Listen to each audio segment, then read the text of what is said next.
दोस्तों, आप सबका हमारे एक नए वीडियो में बहुत बहुत स्वागत है। आज के वीडियो में मैं बात करूंगा रेलवे एएलपी के एग्ज़ाम पैटर्न जो चेंज हुआ है उसी पर बात करूंगा कि ये जो चेंज हुआ है क्या क्या बदलाव है।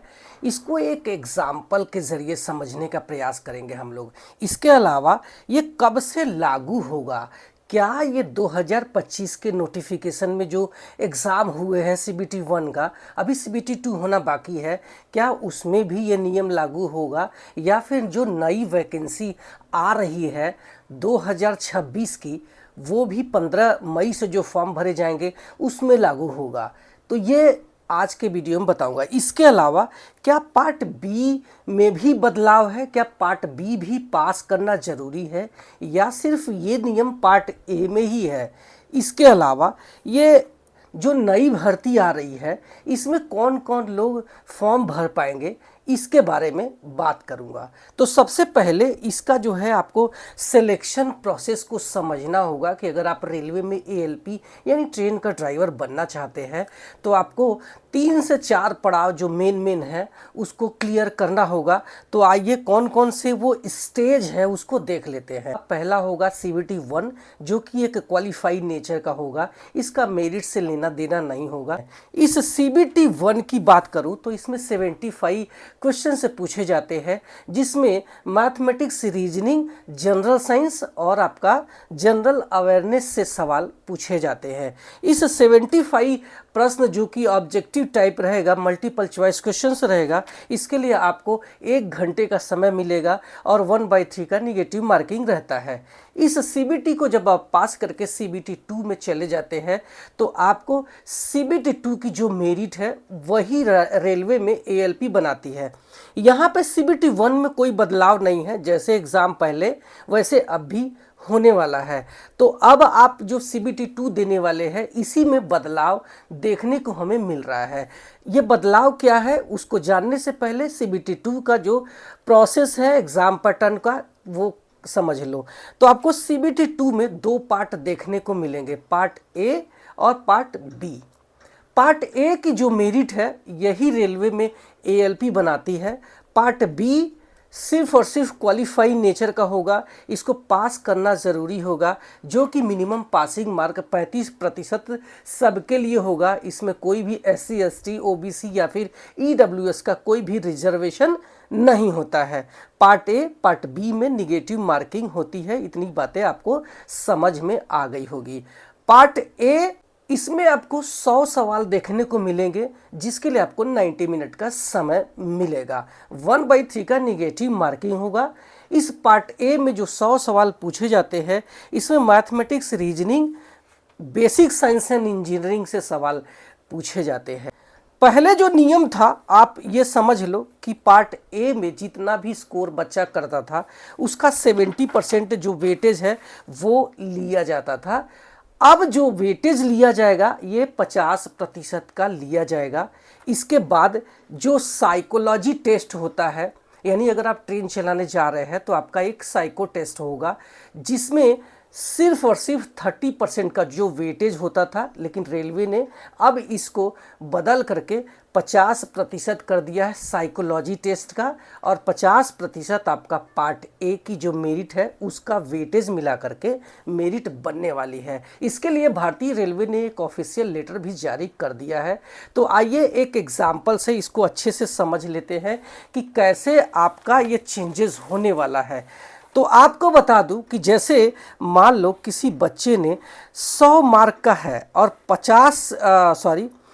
80 मार्क का स्कोर कर लेता है, तो अगर हम 70% 80 मार्क का करते हैं तो ये कितना आता है, 56 मार्क है। यानी कि पहले ये अगर 70% वेटेज था तो अगर 100 में से 80 मार्क करता था उसका 56 नंबर जुड़ता था। वहीं सीबीएटी की बात करें तो मान लो आउट ऑफ 100 उसने 80 मार्क स्कोर किया तो इसका 30% अगर हम करते हैं तो 24 मार्क होता था। तो ये जब हम दोनों को ऐड कर देते हैं तो 56 और प्लस 24 ये हो जाता है 80 मार्क। ये इसके मेरिट आपका बनता था। लेकिन अब जो चेंजेज हुआ है उसको आप देख सकते हैं कि जैसे मान लो किसी बच्चे ने आउट ऑफ 100 80 मार्क किया, तो अब उसका सिर्फ और सिर्फ 50% जुड़ेगा, यानी कि सिर्फ 40 नंबर ही रिटन टेस्ट में जुड़ने वाले हैं।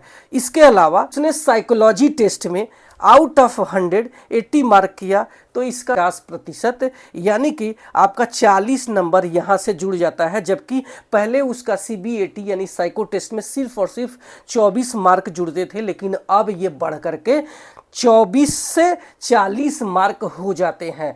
तो यहाँ पे एक चीज़ बदलाव ये होता है कि जिस बच्चे का आपका मैथमेटिक्स रीजनिंग कम है उसके लिए बहुत बेनिफिशियल हो जाएगा, क्योंकि आप देख सकते हैं रिटेन में इन्होंने जो वेटेज था ये 70% से घटा करके सिर्फ 50% ही कर दिया है।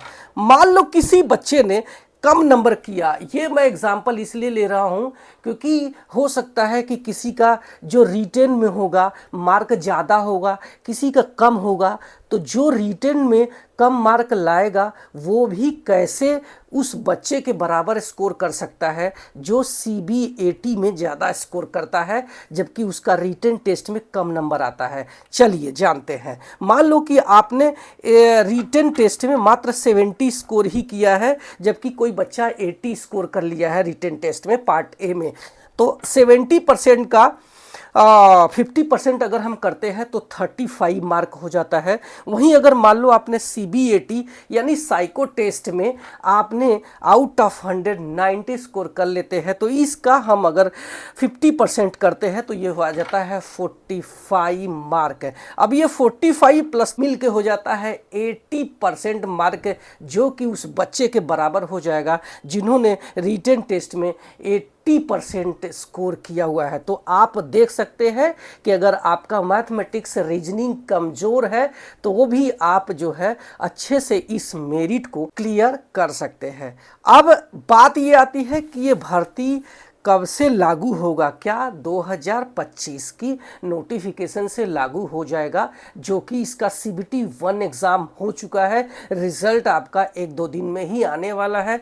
तो आपको बता दूं कि जी नहीं, ऐसा होता ही नहीं है। जब आपका कोई नोटिफिकेशन निकल जाता है तो उसके एग्ज़ाम पैटर्न में, उसके भर्ती प्रक्रिया में कोई भी बदलाव नहीं होता है। आप देख सकते हैं ग्रुप D इसका बड़ा एग्जाम्पल है, जो कि 10th और ITI का जो केस था कोर्ट केस में चला गया था। तो नोटिफिकेशन जब आ जाता है तो नोटिफिकेशन के बाद में कोई भी बदलाव नहीं होता है। तो 2025 का जो भी एग्ज़ाम होगा CBT 2, उसमें आपका जो एक प्रोसेस है वो पहले जैसा ही होने वाला है। ये प्रक्रिया जो होगी ये सन 2026 की नई वैकेंसी जो आने वाली है उसमें ये रहने वाला है, पहले वाले में नहीं होगा। अब सवाल ये उठता है कि पार्ट B का क्या पार्ट B में पास करना पहले जैसा ही होगा। तो आपको बता दूं कि अभी भी इसमें कोई भी बदलाव नहीं किया है, लेकिन हो सकता है कि फ्यूचर में इसमें बदलाव किया जा सके। GDC 2026 का एक वैकेंसी आई है सेंट्रल रेलवे का, उसका नोटिफिकेशन आप देख सकते हैं, मेरे टेलीग्राम चैनल पर मिल जाएगा। उस नोटिफिकेशन में क्लियर रेलवे ALP के एग्ज़ाम पैटर्न में जो चेंजेस देखने को मिला है, उसमें इन्होंने पार्ट B में जो पासिंग क्राइटेरिया था उसको ख़त्म कर दिया है। यानी कि CBT 2 में एक ही पेपर होगा जिसमें 25-25-25 चारों सब्जेक्ट के मार्क होंगे, चाहे वो मैथमेटिक्स रीजनिंग हो, चाहे basic science and engineering drawing हो, या फिर टेक्निकल पोर्शन हो। इसमें से 25-25% का वेटेज होगा। उसमें पार्ट B को ख़त्म कर दिया है, जबकि पहले पार्ट B हुआ करता था। तो हो सकता है कि आने वाले दिनों में हमें देखने को मिल सकता है चेंजेस, जिसमें पार्ट B में जो पासिंग क्राइटेरिया है वो शायद समाप्त कर दे। लेकिन अभी भी ऐसा कोई नियम नहीं आया है जिसमें पार्ट B को ख़त्म कर दिया है, वो भी RRB में। तो RRB में अभी भी आप 2026 में जब आप जाएंगे तो आपको पार्ट बी में पास करना जो 35% का क्राइटेरिया है उसको जरूरी होगा। अब बात करते हैं कि जो नई वैकेंसी आ रही है उसके लिए कब से आप अप्लाई कर पाएंगे। तो आपको बता दूं कि टोटल 11,127 पोस्ट के लिए ऑफिशियल नोटिस आ चुका है, बस सिर्फ फुल नोटिफिकेशन आना बाकी है। हो सकता है कि हमें 14 मई को देखने को मिल सकता है, तभी से आप अपना फॉर्म भर सकेंगे। ये फॉर्म आप 15 मई से भरना स्टार्ट कर देंगे, लास्ट डेट आपका 14 जून रहने वाली है। तो चलिए जान लेते हैं कि कौन कौन लोग इसका फॉर्म भर पाएंगे। तो आप इंडिया से मेल फीमेल मैरिड अनमैरिड सारे लोग फॉर्म भर सकते हैं। सिर्फ आपकी एज 18 वर्ष से 30 वर्ष के बीच में होना चाहिए। SC ST में आते हैं तो 5 वर्ष, OBC में आते हैं तो 3 वर्ष की और ओवर एज में छूट मिल जाएगी। क्वालिफिकेशन की बात करूं तो अगर आपका सिर्फ एकेडमिक क्वालिफिकेशन है, चाहे 12th हो चाहे ग्रेजुएशन हो, तो आप इसका फॉर्म नहीं भर सकते हैं। आपको अगर इसका फॉर्म भरना है तो कोई टेक्निकल क्वालिफिकेशन जैसे ITI, डिप्लोमा या फिर डिग्री होना जरूरी है, और वो भी कुछ स्पेसिफिक जो ब्रांच है, जो ट्रेड है, वही इसमें एलिजिबल होते हैं। जैसे ITI अगर आपने किया है तो सिर्फ 15 trade, electrician, fitter, machinist, wireman, इस तरीके से 15 ट्रेड ही उसमें अलाउ होते हैं। इसके अलावा अगर आपने डिप्लोमा या फिर BTech किया है तो आपका इलेक्ट्रिकल, मैकेनिकल, इलेक्ट्रॉनिक्स या फिर ऑटोमोबाइल या फिर इनके कंबाइंड इंजीनियरिंग वाले ब्रांच से अगर आपने किया हुआ है तो आप इसका फॉर्म भर सकते हैं। तो उम्मीद है कि ये वीडियो आपके लिए हेल्पफुल लगा होगा। अगर आपके लिए हेल्पफुल लगा है तो एक लाइक करना, इससे मेरा मोटिवेशन बढ़ जाएगा। और मेरे चैनल पे पहली बार आया है तो सब्सक्राइब करके जाना, क्योंकि मैं यहाँ सिर्फ आपके फ़ायदे की बात करता हूँ। Thank you so much.